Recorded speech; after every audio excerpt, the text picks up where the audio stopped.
bago tayo mo proceed sa ating video mga ka-idol, i-shoutout lang muna natin si Idol Nestor Pisimo dyan sa Bicol. So yun, shoutout si Idol at sa pamilya niyo, shoutout at sa lahat ng taga Bicol dyan, shoutout sa inyong lahat. So yun na po mga ka-idol, kung gusto niyo po pa-shoutout, comment na kayo sa video nito para kayo naman ang ma-shoutout ko sa next upload ko. So proceed na po tayo sa ating video. Pare, Oy, pre. ano yan? Ay, kape. Magkakape kang init-init? Gusto ko kasing matulog eh. Naku, ako di ako makatulog pag nakainom ng kape. Eh, naku, baliktad tayo. Bakit? Di ka makatulog pag di nakainom ng kape? Hindi. Hindi ako makapagkape pag tulog. O gusto ka nga mo taas ang imong kinabuhi. Tila o giti. Daan palagi ko. Giti lagi dili pansit.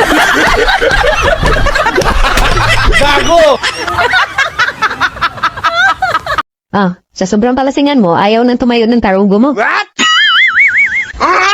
Kasi nga, lasing na lasing ka. Alam mo naman na yan ang epekto ng alak sa'yo. O, diba? Isang oras ka nagkasusubok. Ano nangyari? Wala, nababali lang. Sumakit lang ang puson ko sa'yo. Tuwan-tuwa pa naman ako ng pagdating mo kagabi. Pagpasok mo pa lang ng pinto, sabi mo, Misis, ilabas mo yan at biyaking ko yan na parang durian. Wow naman! Sabi mo, hahatiin ko yan sa gitna. Hindi, tuwan-tuwa naman ako. Nilamisan ko pa. Tapos mga 10 minuto, napansin ko, bumangga na lang ng bumangga. Wala namang napasok. What?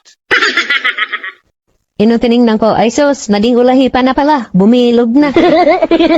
Hindi na talaga makakapasok yun. Yung ulo, sumuksok na dun sa itlog eh. Ang dede, parang pera. Masarap lang hawakan kapag malaki.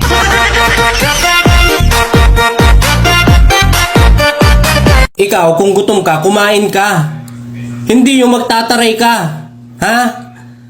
Halos lahat inaaway mo pag nagugutom ka. Inuuna mo pa magalit kaysa kumain. Dati ka bang dragon? Ha? Kung ang maliit na pusa ay kuting at ang maliit na aso ay tuta, ano naman ang maliit na bibi? Balot! What?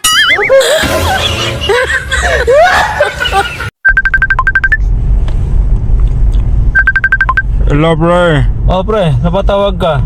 Grabe na tong pamilya ko, pre. O, ba't parang umiiyak ka? Hindi ko na kaya. Pagod na ako, pre. Bakit? Anong nangyari?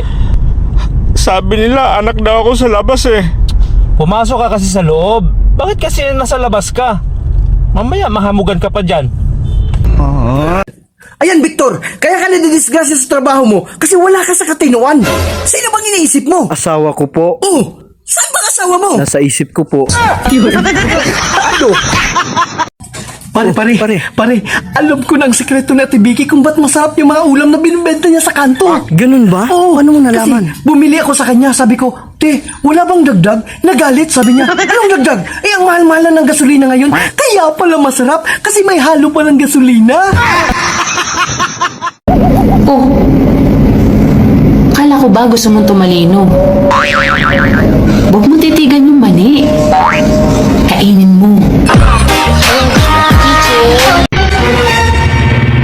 Papa. Oh. Nagpunta dito si Ninong kahapon, Papa, nung wala kayo. Ha? Eh, anong ginawa rito ni Ninong mo? Pumasok silang dalawa ni Mama sa kwarto, Papa. What? Ha? Pumasok sila sa kwarto? Anong ginawa nila sa kwarto? Doon sila nag-pray. Nag-pray? Bakit sa kwarto sila nag-pray? Ano ba kasi narinig mo? Narinig ko, sabi ni Mama, o pare, lumuhod ka na. Oh, tapos? Tapos, nagdasal na si Mama. Anong dasal ng nanay mo? Sabi ni Mama, oh God, please don't stop. Please, oh God, don't stop.